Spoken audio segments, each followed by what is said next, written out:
श्री रामकृष्ण लीला प्रसंग स्वामी शारदानंद जी द्वारा लिखित पाठ संख्या 212 गुरु भाव तथा विभिन्न साधु संप्रदाय।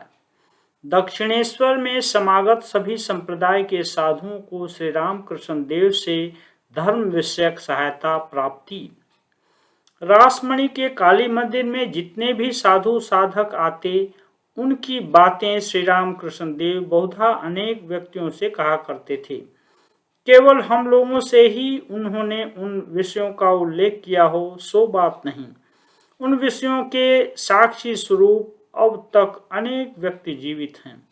उस समय हम सेंट जेवियर कॉलेज में पढ़ते थे। प्रति सप्ताह 2 दिन गुरुवार तथा रविवार को कॉलेज बंद रहता था। शनिवार तथा रविवार के दिन श्री रामकृष्ण देव के समीप अनेक भक्तों की भीड़ लगी रहती थी, इसलिए हम गुरुवार के दिन भी उनके पास जाया करते थे। फलस्वरूप उनके जीवन की विभिन्न बातों को उनके श्रीमुख से सुनने का हमें सुयोग प्राप्त हुआ।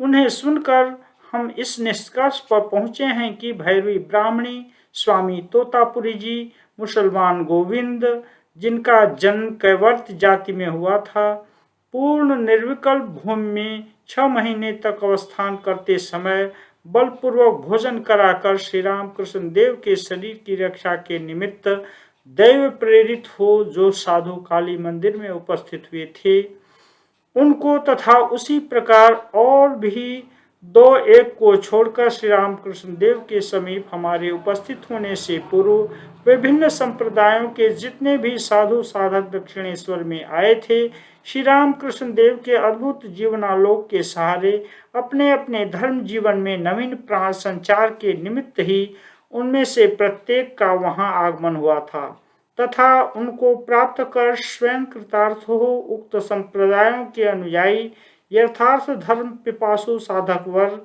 किस तरह उन मार्गों का अवलंबन कर ईश्वर लाभ कर सकते हैं, यह भी दिखाने का उन्हें अवसर प्राप्त हुआ था। वे केवल शिक्षा प्राप्त करने के लिए ही वहां आए थे एवं शिक्षा समाप्त कर अपनी अपनी जगह लौट गए।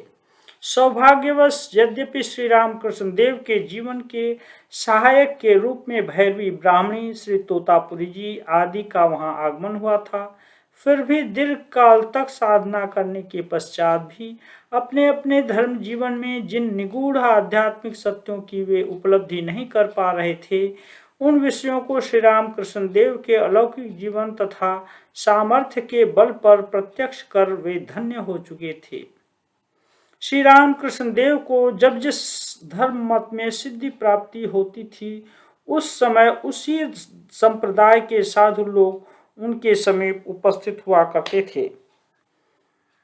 साथ ही इन साधु तथा साधकों के दक्षिणेश्वर में श्री रामकृष्ण देव के समीप आगमन के क्रम या पारंपर्य की विवेचना करने पर सहज ही में और भी एक विशेष सत्य की उपलब्धि होती है।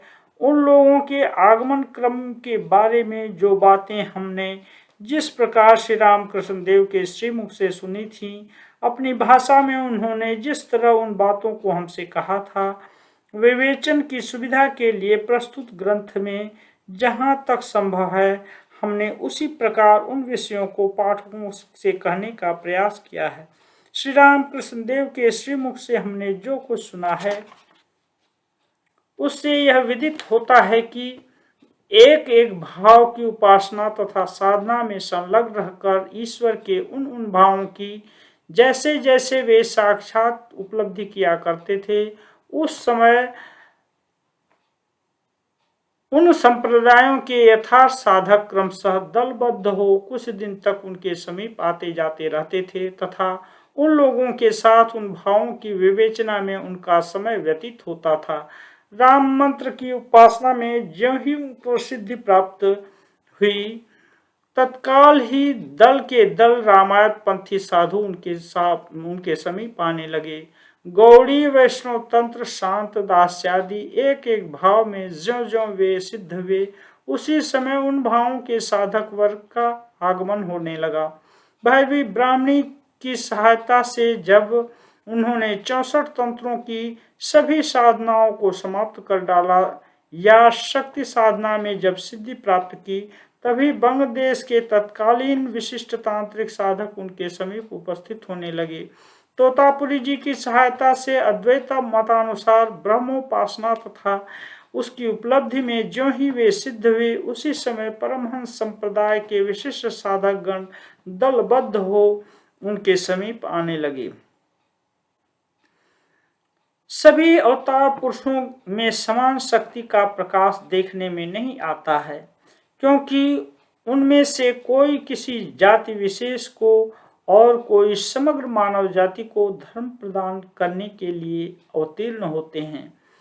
इस तरह विभिन्न संप्रदाय के साधकों ने जो उल्लिखित समय में श्री रामकृष्ण देव का दिव्य संग प्राप्त किया था, उसके भीतर भी एक निगूढ़ तात्पर्य विद्यमान है। इस बात को एक बालक भी अनायास हृदयंगम कर सकता है। युगावतारों का शुभागमन होने पर सदैव ही ऐसा होता रहा है तथा आगे भी होगा। आध्यात्मिक जगत के निगूढ़ नियमों के अनुसार धर्म की ग्लानि को दूर करने या प्राय बुझते हुए धर्मालोक को पुनरुज्जीवित करने के लिए ही युग युग में वे जन्म लेते रहे हैं। पर यह अवश्य है कि उनके जीवन की विवेचना के द्वारा उनमें स्वल्पाधिक मात्रा में शक्ति प्रकाश के तारतम्य को देखकर यह स्पष्ट अनुभव होता है कि उनमें से कोई किसी प्रदेश विशेष के अथवा 2-4 संप्रदायों के अभाव को दूर करने के निमित्त अवतीर्ण हुए हैं और कोई समग्र पृथ्वी के धर्माभाव को दूर करने के लिए आविर्भूत हुए हैं। किंतु सर्वत्र ही यह देखा गया है कि अपने पूर्ववर्ती ऋषि आचार्य तथा अवतार वर्ग द्वारा आविष्कृत तथा प्रचारित आध्यात्मिक मतों की मर्यादा की सम्यक रक्षा करते हुए एवं उन्हें प्रतिष्ठित रखकर ही उन्होंने अपने अपने आविष्कृत मत तथा उपलब्धियों का प्रचार किया है, क्योंकि उन्हें अपनी दिव्य योग शक्ति के द्वारा पूर्वकालीन आध्यात्मिक मतों के भीतर एक पारंपर्य तथा संबंध दृष्टिगोचर होता रहता है। हम लोगों की विषय मलिन दृष्टि के सम्मुख भाव राज्य का वह इतिहास, वह संबंध सर्वथा अप्रकाशित ही रहता है। पूर्वकालीन धर्म मतों को वे सूत्रे मणिगणाई व एक सूत्र में गुंथे हुए देखते हैं तथा अपनी धर्मोपलब्धि की सहायता से उस माला के अंग को वे पूर्ण कर जाते हैं।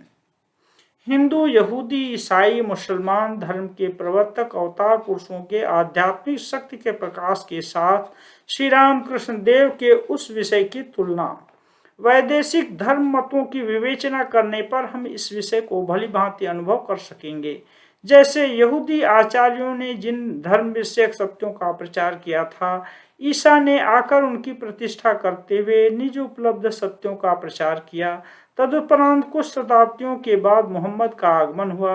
उन्होंने भी ईसा द्वारा प्रचारित मतों की रक्षा कर अपने मत का प्रचार किया। इसका तात्पर्य यह नहीं कि यहूदी आचार्यगण या ईसा द्वारा प्रचारित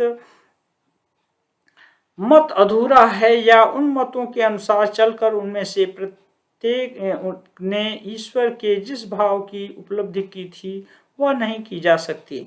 निश्चित ही उपलब्धि की जा सकती है तथा मोहम्मद द्वारा प्रचारित मत का अवलंबन करने पर भी उन्होंने जिस प्रकार ईश्वर की उपलब्धि की थी वह भी की जा सकती है।